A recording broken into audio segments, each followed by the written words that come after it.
of Nora Haptel as the head coach of the women's senior national team. Reflecting on the 1 year since she took over, I mean, what will you be your assessment? I think Nora is done well. I'm not the type that quickly go out there to say people have done so well, because until it is done, never say never. And like I keep saying to everybody, that for football, it's a win, a lose, or a draw. So we'll win some, we'll lose some, we'll draw some. But so far, if you're supposed to rate her job, I think she's done well. But I would only rate her after you leave the stage. You're not supposed to be rated when you are still on the stage. I mean, it's all part of the motivational processes. But then, looking back still on her performance, you look at the team you had before. You have been with the women's national team for quite some time, even from the junior ranks. You look at the team you used to have, and then 1 year on, what she's achieved. What do you think has been the motivation for these girls? I think it's been a process of build.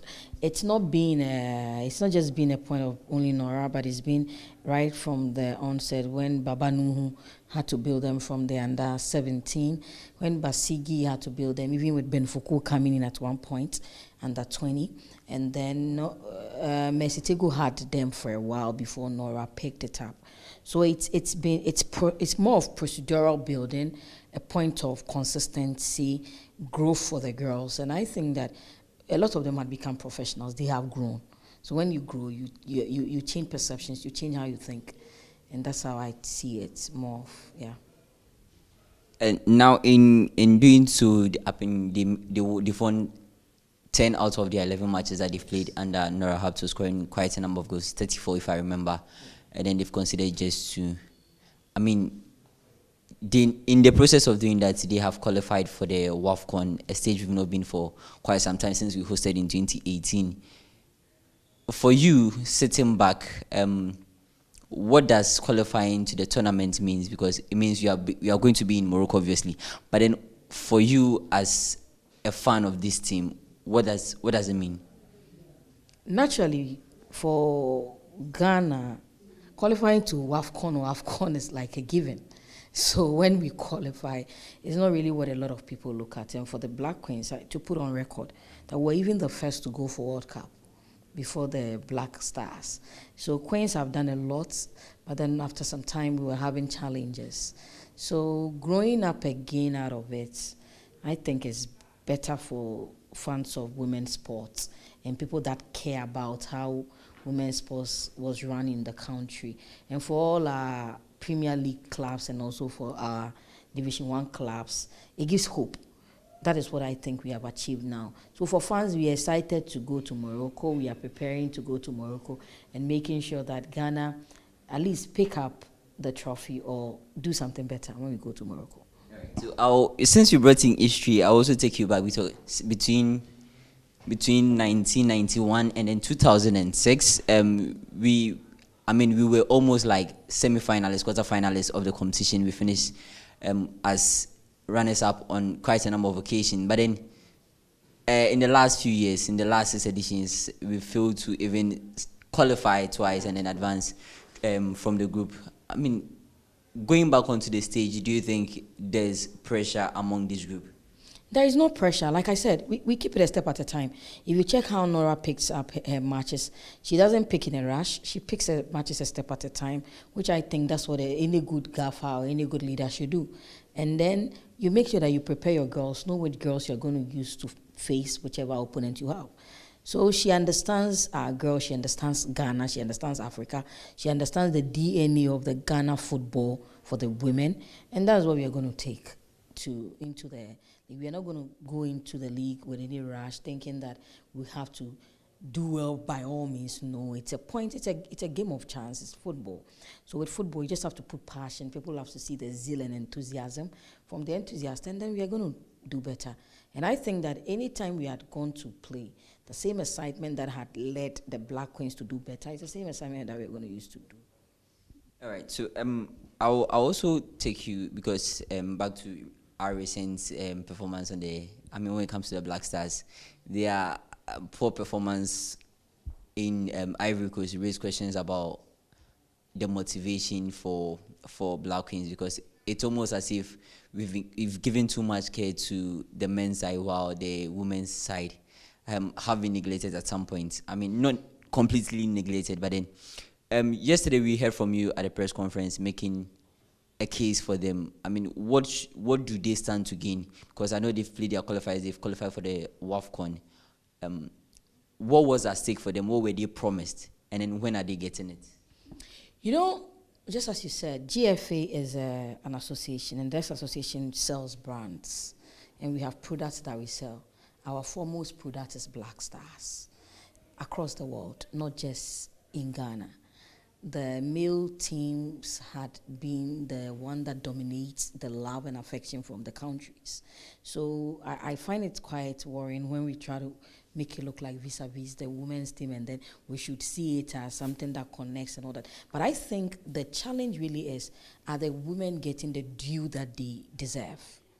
Which I feel for a while as a country, we had not been doing so well. But then when you check, for some time now, they've been getting really their due.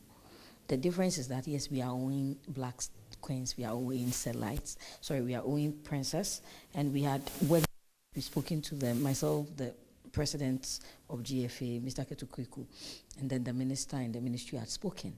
And they had made promises to us that we are going to get these monies for these girls before we go into our next match, which means going against Zambia on the 23rd of February. So we are very hopeful. We believe what the ministry has said. And then the girls the princesses are going to get their theirs before they even go for the All-African Games, which I think is what we should believe. And then the money will come. Because they say half a loaf is better than none. And the beauty of it is that when the first reason why anybody should wear a jersey should be the patrioticness and then the love for the country. So without the love for the country, there shouldn't be any reason to wear the jersey. So because if it's just about the money, then some of them had a right to have naturalized at other places and play there. But then they decided to play for Ghana, which means that the first point was loving Ghana, being able to sing the national anthem and saying, I am proud to be a Ghanaian. So we'd make sure they get their due. We have few reviews we've done as the GFA system. We would make sure these girls and anybody that is playing for our national team has what really they deserve. I mean, still on this topic, there are quite a number of figures that have been mentioned. I would love if you could give us probably the facts on the ground as to this particular amounts the women or the girls are owed, and then what probably the GFA is looking to pay them as things stand. So I'm not going to give a figure as to the many times that we've owned them or something. Like I said, we owe them some bonuses, but we have never owned them per diems. Way back, there's been a system where per diems were always owned, and even when they come, their per diems were not paid. But these times, they are being paid. GFA does not pay the girls. It's the ministry that does. All we are supposed to do is to facilitate the process of payment, which, like I said, I have had meetings with them, and also President has also had several meetings with them, because the onus is on us to make sure they are paid, but then we gain nothing when they are not paid. And ours is to make sure that we give them all their due so they can at least perform, because that's what Ghanaians are going to judge us by. So we would sort it out. The figures would bring them public at the right time. I wouldn't want to jump the gun and say, oh, we wanted to give them this. But then as we are speaking, for each qualifier, so when I say qualifier, I mean the in and the out of the qualifier, their due is a 2,500 USD for the senior most, that is the Black Queens, yeah.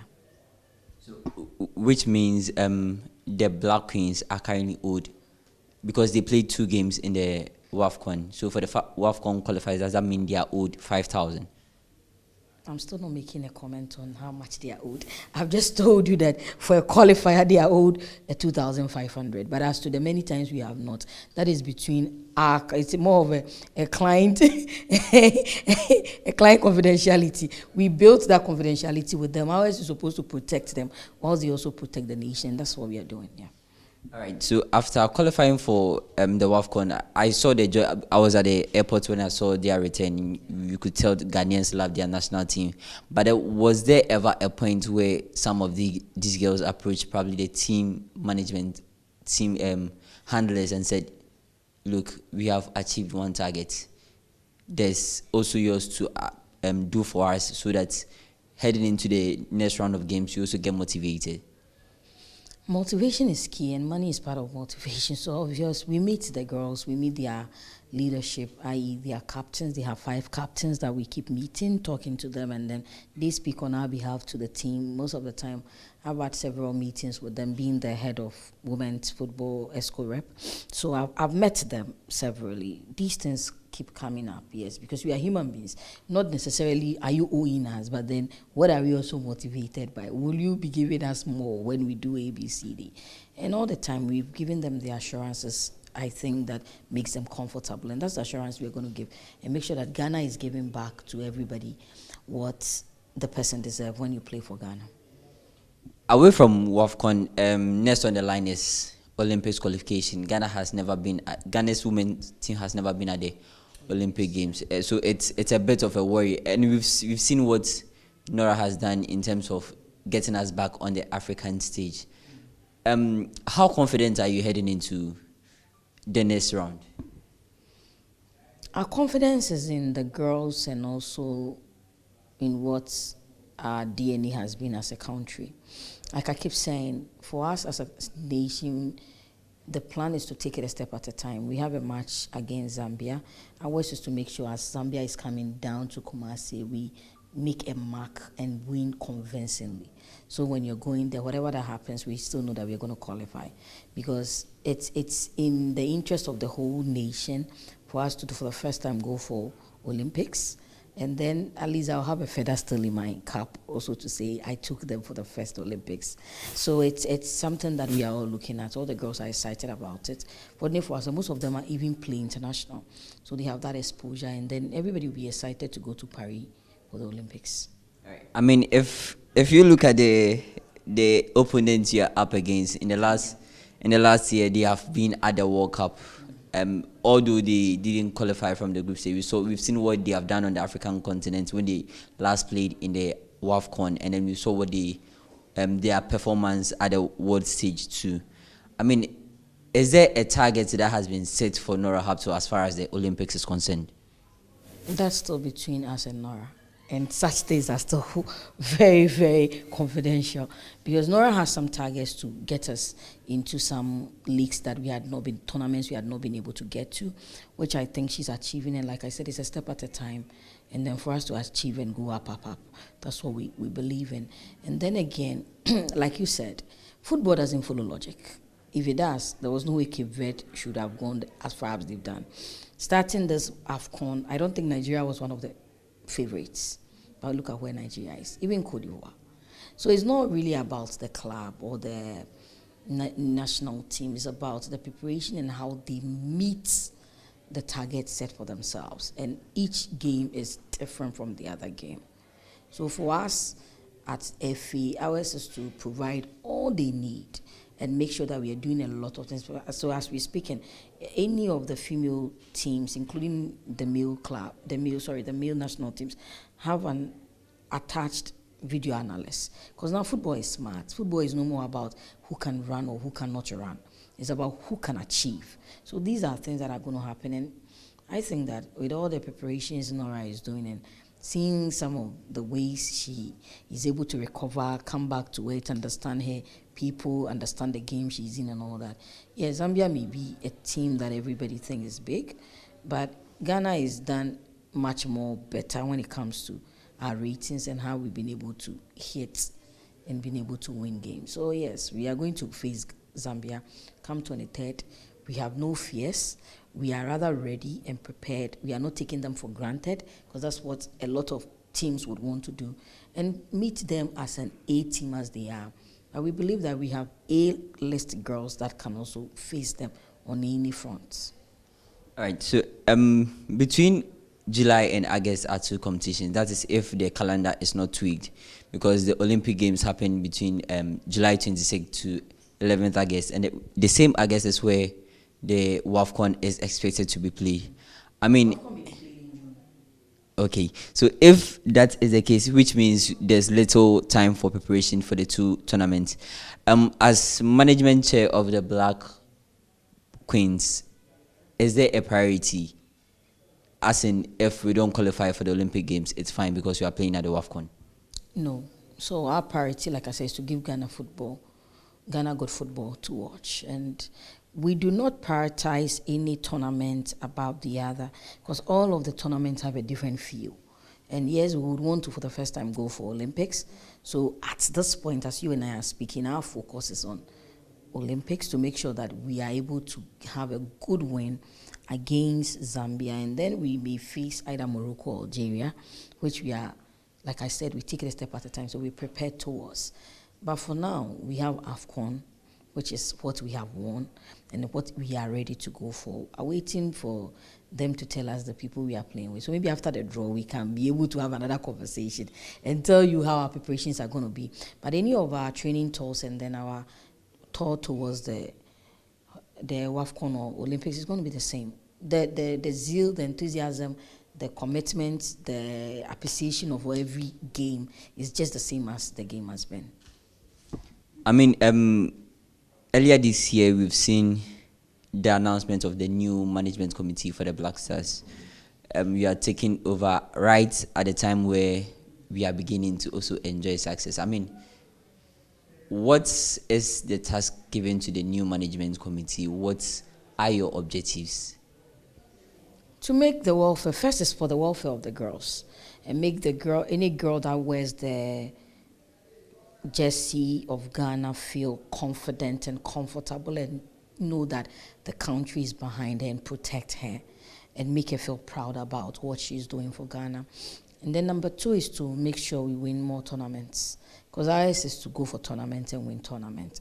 And as a management, if you fail to do this, then obviously you fail the whole of the good people of Ghana and then football people. And the more Black Queens is able to succeed, it means that our leagues feel comfortable. And we say that because almost all these girls playing are people that had played in our leagues before. So if we get these structure done, then it means that the league, at least the league has some hope. And then that's what we are looking at. So yes, we have some task to make sure you have some small pressure, especially when you have to qualify them for Olympics and also make sure that next World Cup we are there and all that. So we're going to make sure we do the right thing and then do all the processes. I have so much confidence in the people that I have on my management, because Ampem Dakwan Una is on the team. I have Fainu Naomi, who is the prisons lead when it comes to their women football. I have Ruth Osebonsu, Ruth Park on it. And then myself, and then my vice is Zida, the Upper West Regional RFA, the RFA chair.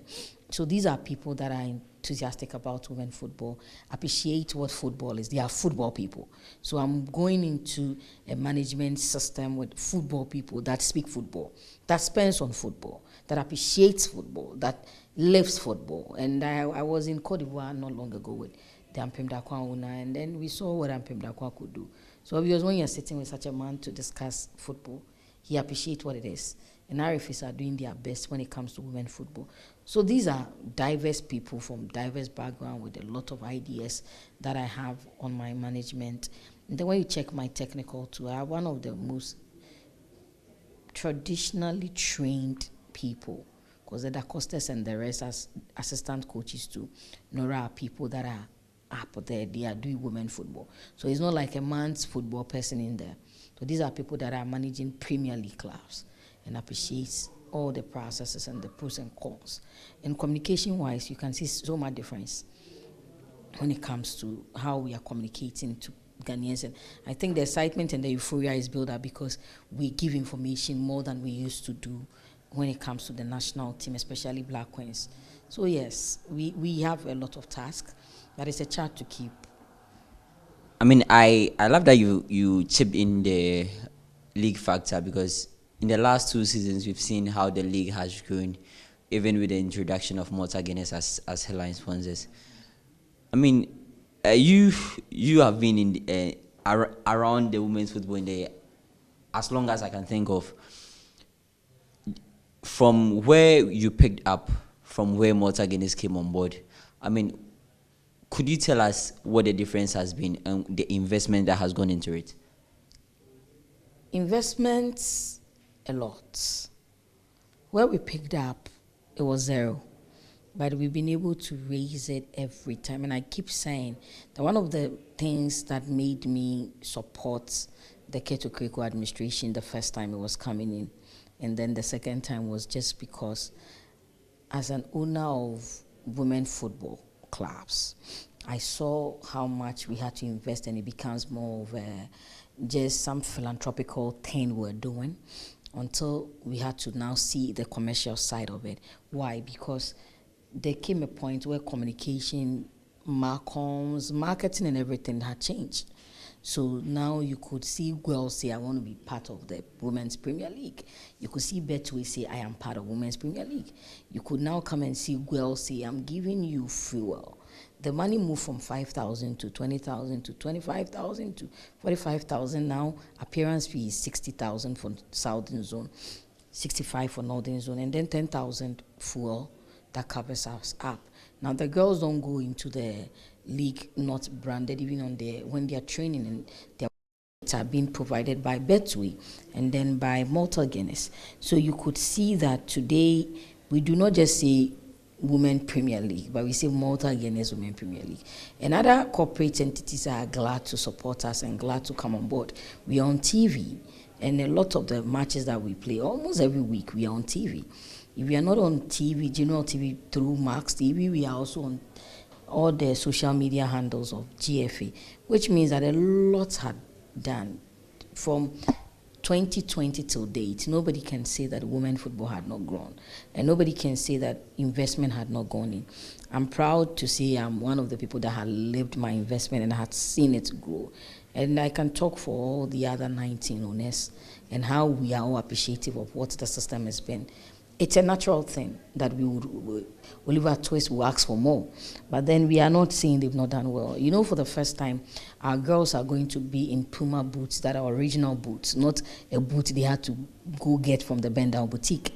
That now, for the first time, these girls are having one ball to a player, which is supposed to be the proper professional way of playing. That every season we are giving balls back to back. But those times we had to buy them ourselves. And now we are not just, when you have a juvenile team, you're not just going to use a Case 5 for a juvenile team to play, but they are Case 4s. These are things that are unprecedented. And I think these are things that every club owner looked at. That those times when thinking, I remember we had to go back to Breakham Chelsea and say, can we get balls? Now I no more call Breakham Chelsea again, because I'm gladly going to get balls for both playing on the field on match days and also for my girls to train. And it's getting better each time. Now, my last question before I let you go. In the next years ahead, where do you see women's football in this country? With support of governments, and I use the word governments because it's a holistic approach, that government would have to come to the appreciation that football is a social cultural developmental tool, and it's something that they can use to help structure the people. Because if each of the 20 clubs have 30 people that are in the club, that's 30 times 20, that's a 600 people that we have taken off the space of the street to survive and then channel their energy into something. If governments appreciate this, it means that we are still going to grow our leagues just as South Africa is growing, just as Morocco is growing, but then government would have to come in and support. GFA is trying to do our best. When you go to CAF is doing splendid. FIFA came up with a strategy of football being women. In Ghana, we've been able to get the women's strategy working, but then we need government to say that, see, I am your partner for development. And if all government will understand, and that this one, it has to be a holistic national approach to say that this is women football we want to support. Because during the COVID, when government started paying stipends to these girls, the 500 cedi stipends were paying to these sports girls, what it did for us is that a lot of the girls didn't even want to travel again. Because all they need is some motivation for them to know that they have a life. And now with the help of the GFA president, there are a lot of other projects we are running with them. Because after football, what's next? So many of them are being trained for license D, some are being trained for license C. So we are having some of them moving even into administrative and other things, which makes them have a life. If they can do all of these things, we've collaborated with some agencies to make sure they have some skills, vocational and technical skills after they are done with football. Because football is like being a driver. You can go out in a day and then after the day ends, you can't play again. So these girls' lives are important to us. Because FIFA clearly stated that only 1% of all people who are kicking the round ladder would end up being professional. So if it's just 1%, then it means that there is a 99% that we have to protect. And these 99%, we have to motivate them. The president is very excited about coast football, which I think is what had motivated all these big names we can hear. So if we are able to grow the girl from that childhood point of her to whatever time, then it means we are doing something better. And anytime we have met at the ESCO, he's been very emphatic about these things, that if there is any way we can grow our football, especially for women and both men, it's when we appreciate what coast football is about. It's when we appreciate what our dynamics are about. But in Ghana, if ever a child wants to play, the only time the child can play, whether you are 2 years, 3 years, you have to start from Division 1, which makes it no way for you to do it. So just as my president is motivated by it, I think mine is to make sure I see more women play, and every Ghanaian girl child who wants to play football should have access to football. But the beauty of it is that we are changing the story and the narrative, and very soon we'll see more girl coasts all over the place for them to also feel like we can play, whether we are 2 years, we are 5 years, we are 7 years, we can, and that's what we want to believe in. All right, thank you very much. You're welcome.